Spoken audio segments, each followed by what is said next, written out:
तो हमने कहा चित्र से अब एक विमीय परिमित विभव कूप में परिबद्ध कण के लिए निम्न निष्कर्ष निकाले जाते हैं।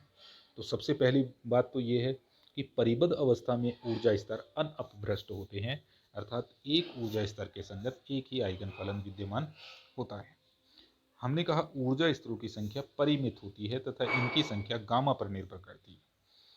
m द्रव्यमान के कण के लिए gamma equals to V zero A square है। इसे विभव कूप की प्रबलता प्राचल स्ट्रेंथ पैरामीटर कहते हैं। तो जो गामा है वो किसको रिप्रेजेंट करता है? प्रबलता प्राचल स्ट्रेंथ पैरामीटर को रिप्रेजेंट करता है। ठीक है। और ऊर्जा स्तरों की संख्या परिमित रहती है। परिमित का मतलब ऐसा नहीं है जैसे हम अब तक पढ़ते आए हैं तो ऊर्जा स्तरों की संख्या हम कहते हैं ये E1 E2 E3 E4 and so on, n बढ़ाते जाते हैं तो ऊर्जा स्तरों की संख्या बढ़ती जाती है। तो अब यहाँ हमारे पास क्या है? ऊर्जा स्तरों की संख्या परिमित होती है यदि गामा इक्वल्स टू 1 है। और गामा किस पर डिपेंड करता है? गामा डिपेंड करता है वी जीरो के ऊपर, मतलब हमारा जो विभव कूप है उसकी गहराई पर निर्भर करता है। ठीक है, गहराई और चौड़ाई पर। ये देखिए वी जीरो तो विभव कूप की गहराई और ए स्क्वायर, ए जो है ये उसकी मोटाई होगी। ठीक है, तो इसे हमने नाम दिया है विभव कूप की प्रबलता प्राचल, स्ट्रेंथ पैरामीटर हमने नाम दिया। तो हमने कहा जब गामा इक्वल्स टू 1 है तो केवल एक ही हमारे पास ऊर्जा स्तर है। गामा इक्वल्स टू 2 लें तब हमारे पास दो ऊर्जा स्तर होते हैं, एक सम एक विषम। गामा इक्वल्स टू हम 3 ले रहे हैं तो उस कंडीशन में भी हमारे पास दो ही होते हैं, एक सम एक विषम। गामा इक्वल्स टू यदि मैं 4 लेता हूँ तो दो सम अवस्थाएं होती है, एक विषम अवस्था होती है।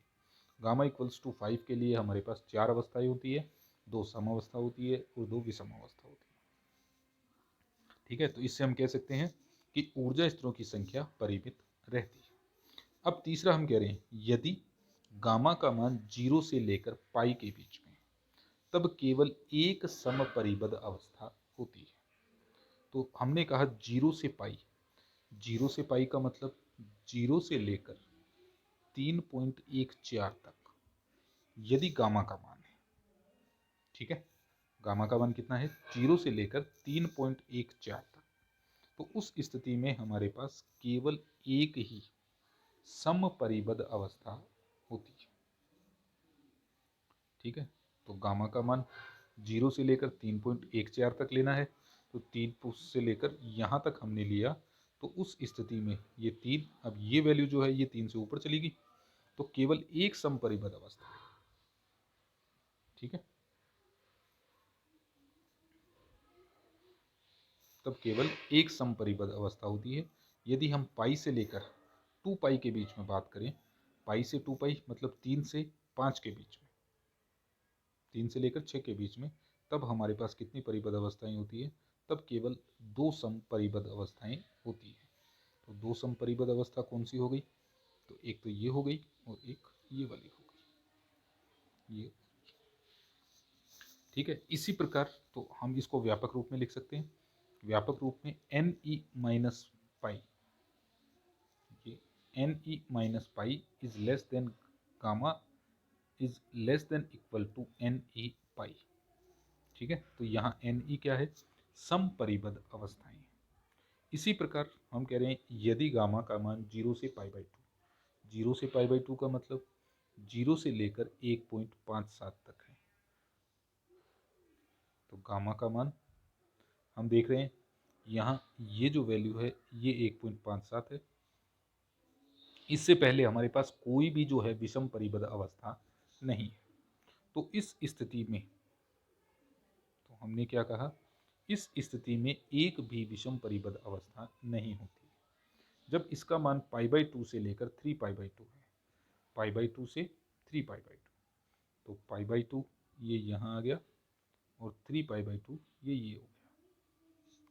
तो उस स्थिति में हमारे पास केवल एक जो है विषम परिबद्ध अवस्था होती है, ये जो है ये गामा इक्वल्स टू 5 के लिए चला गया।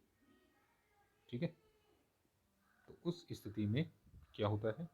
एक, तब केवल एक विषम परिबद्ध अवस्था होती है जो इसको व्यापक रूप में हम लिख सकते हैं N zero minus N O minus half pi is less than gamma is less than equal to N zero plus 1 by 2 N zero N O plus half pi, तब n0 विषम परिबद्ध अवस्थाएं होती है। अतः विभव कूप की प्रबलता प्राचल V0 स्क्वायर बढ़ाने पर क्रमशः सम व विषम अवस्थाओं के ऊर्जा स्तर प्रकट होते हैं। यदि n-1 π/2 is less than gamma is less than equal to n π/2 है, तब कुल सम विषम परिबद्ध अवस्थाओं की संख्या n होती है। तो इन दोनों को मिलाकर, इस इक्वेशन को और इस इक्वेशन को मिलाकर हमने ये लिख लिया। ठीक है, यहाँ n क्या है? कुल परिबद्ध अवस्थाओं की संख्या, कुल सम प्लस विषम परिबद्ध अवस्थाओं की संख्या। अब हमने जो ऊर्जा स्तर हैं ये यहाँ चित्र में प्रदर्शित किए। तो चित्र में प्रदर्शित किया तो साथ ही हमने क्या निकाला है? V0। V0 क्या है? हमारे पास जो हमारा विभव कूप है उसकी गहराई। तो हमने कहा जब गामा इक्वल्स टू 1 है तो उस स्थिति में हमारे पास केवल एक सम परिबद्ध अवस्था होती है। ठीक है, फिर एकांतर क्रम में परिबद्ध अवस्थाएं चलती हैं। पहली सम, फिर विषम, फिर सम, फिर विषम, फिर सम, फिर विषम। ठीक है, तो जो पहली परिबद्ध अवस्था आएगी वो हमेशा सम होगी, उसके बाद में अगली जो आएगी वो विषम होगी। हमने कहा जब गामा इक्वल्स टू 2 है तब हमारे पास एक सम परिबद्ध अवस्था होती है, दूसरी विषम परिबद्ध अवस्था होती है। गामा इक्वल्स टू 3 के लिए भी हमारे पास दो अवस्थाएं होती हैं, एक सम और एक विषम। गामा इक्वल्स टू 4 के लिए तीन परिबद्ध अवस्थाएं हैं, सम, विषम और सम परिबद्ध अवस्था। गामा इक्वल्स टू 5 के लिए भी चार परिबद्ध अवस्थाएं हैं, सम, विषम, सम, विषम। ठीक है, तो जो पहली अवस्था होती है वो सम अवस्था होती है। तो E1 सम, E2 विषम, E3 सम और E4 जो है वो विषम परिबद्ध अवस्था होती है।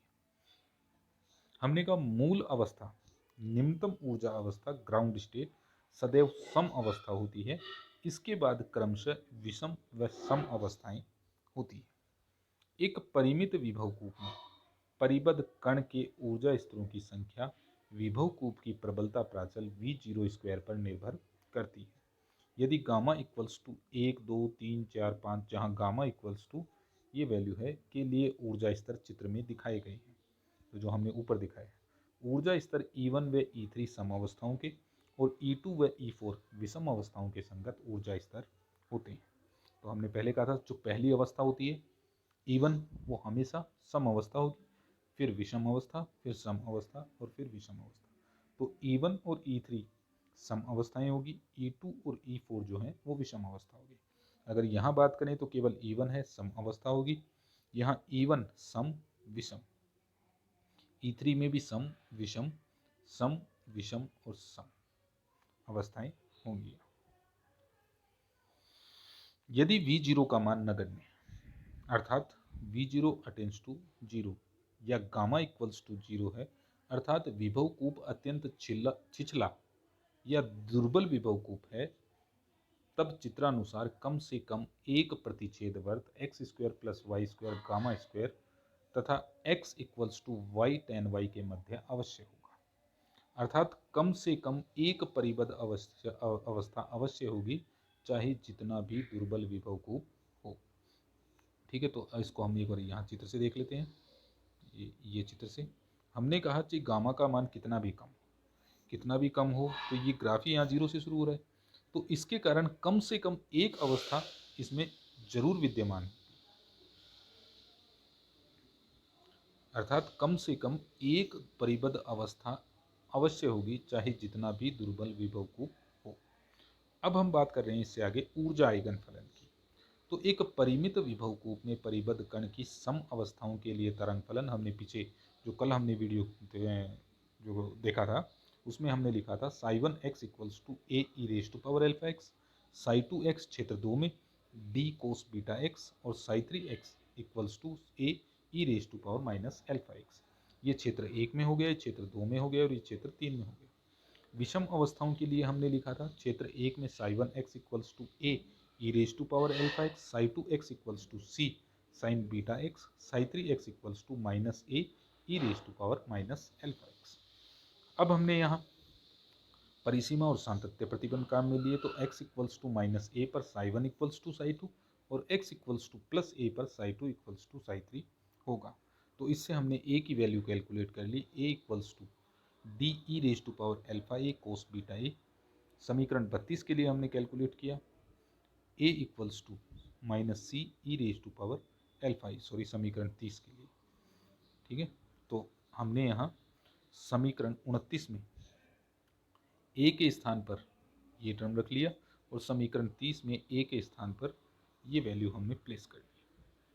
तो वैल्यू प्लेस की, अतः सम अवस्थाओं के लिए तरंग फलन psi one X equals to D E raise to power alpha A cos beta A E raise to power alpha X, psi two X equals to D cos beta X, psi three X equals to D E raise to power alpha A cos beta A E raise to power minus alpha X. तरंग फलनों का यह समुच्चय मूल बिंदु के सापेक्ष सममित सिमेट्रिकल होता है। ठीक है, मतलब x को माइनस एक्स से रिप्लेस कर दे तब भी हमें तरंग फलन वो ही प्राप्त होता है। विषम अवस्थाओं के लिए psi one X equals to minus C E raise to power alpha A sine beta A E raise to power alpha X, C psi two X equals to C sine beta X, psi three X equals to C E raise to power alpha A sine beta A E raise to power minus alpha x.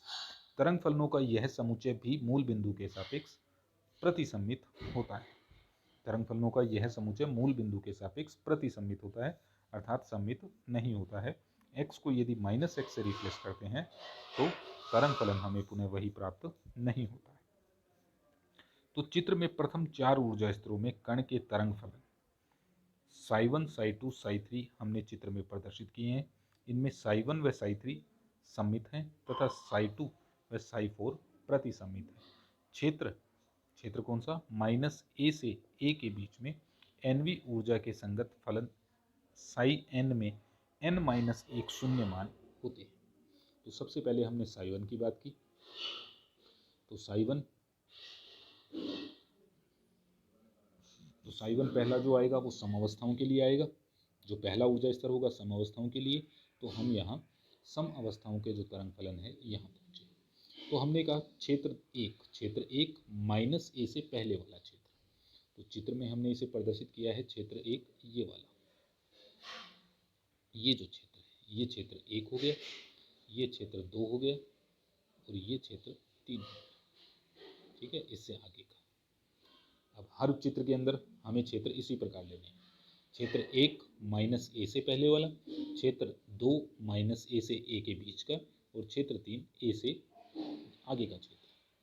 तो हमने कहा सबसे पहली अवस्था हमारी सम अवस्था होगी। सम अवस्था के लिए हमें तरंग फलन जो है वो ये कैलकुलेट करना है। सबसे पहले हमने बात किया x के ऋणात्मक मानों के लिए। ठीक है, जब मतलब जो क्षेत्र एक की यदि मैं बात करूँ तो क्षेत्र एक में तरंग फलन ये है।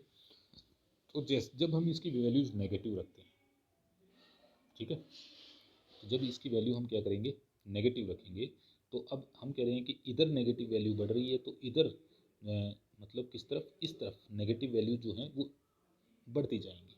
तो हमने कहा वैल्यू के लिए यहीं से चित्र से ही देख लेते हैं। हमारे पास यहाँ मल्टीपल है e raise to power alpha x. X के ऋणात्मक मान जैसे जैसे बढ़ते हैं फलन जो है वो चर घातांकीय रूप से कम होता जाता है। तो हमने कहा एक्स के ऋणात्मक मान जैसे जैसे बढ़ेंगे फलन जो है ये चर घातांकीय रूप से कम होता जाएगा। इसी प्रकार इस तरफ आए तो हमने कहा e raise to power minus alpha x है क्षेत्र तीन में। ठीक है, तो इसका मतलब x के धनात्मक मान जैसे जैसे बढ़ेंगे फलन जो है चर घातांकीय रूप से कम होता जाएगा। ये यहाँ पर बीच का जो है ये वाला रीजन, ये हमारे पास कोस बीटा x है। कोस बीटा x के लिए हमने x की वैल्यूज रखी, तो हमने यहाँ कोस के लिए एक ग्राफ प्लॉट कर दिया, वो ये है। ठीक है, अब हमने कहा तीसरा फलन जो है वो फिर क्या होगा, सम फलन होगा। सम फलन होगा और x इक्वल्स टू 0 के लिए इसके साई टू का मान कैसा होगा, अधिकतम होगा। x इक्वल्स टू 0 के लिए कोस बीटा x एक के बराबर, तो वैल्यू किसके बराबर हो जाएगी, d के बराबर हो जाएगी। तो इसका मतलब ये अधिकतम मान होगा। अब दूसरा हमारा जो तीसरा फलन जो आएगा जब ऊर्जा E3 थी सम अवस्था के लिए, फलन होगा हमारा साई थ्री। ठीक है, साई थ्री के लिए हमने कहा ये यहीं से हम ले रहे हैं जब x की वैल्यू, नेगेटिव वैल्यू जो है वो इंक्रीज हो रही है, तो फलन जो है ये चर घातांकीय रूप से कम होता जाएगा। इधर भी ये क्षेत्र 3 में भी चर घातांकीय रूप से कम होगा। ठीक है, अब हम आगे बात करें। यहाँ पर हमने कोस का ले लिया, जब x इक्वल्स टू हम 0 रख रहे हैं, ये यहाँ से जब हम x इक्वल्स टू 0 रखते हैं तो इसका मान जो आएगा वो कितना होगा, वो अधिकतम होगा। ये हमने अधिकतम प्लॉट कर लिया। ठीक है, तो क्षेत्र 3 के अंदर ये कोस के लिए हमने ग्राफ प्लॉट कर लिया। क्षेत्र 2 में अब हम बात कर रहे हैं विषम अवस्थाओं के लिए। विषम अवस्थाओं के लिए ये वैल्यूज होगी। हमने कहा क्षेत्र 1 में x का ऋणात्मक मान होगा। x का ऋणात्मक मान जो है, तो x के ऋणात्मक मान के लिए जब ई अल्फा x के लिए यदि हम लेते हैं तो ये चर घातांकीय रूप से कम होना चाहिए, परंतु ऋणात्मक मान के कारण ये क्या होगा, चर घातांकीय रूप से इसमें वृद्धि होती है। तो देखिए ये चर घातांकीय रूप से इसके मान में वृद्धि हो रही है। फिर हमने क्षेत्र 2 के लिए साइन का ले लिया। इसी प्रकार x के धनात्मक मानों के लिए ये पुनः चर घातांकीय रूप से कम होता जाएगा। ये यहाँ से, ठीक है, धनात्मक मान है, e raise to power minus alpha x के कारण चर घातांकीय रूप से ये कम होता जाएगा। ये कम हो गया। इसी प्रकार हमें ये वाला ग्राफ जो है ये प्लॉट करना है। ठीक है, तो साई 1 और साई 3 सम अवस्थाओं के लिए हो गया, साई 2 और साई 4 विषम अवस्थाओं के लिए हो गया।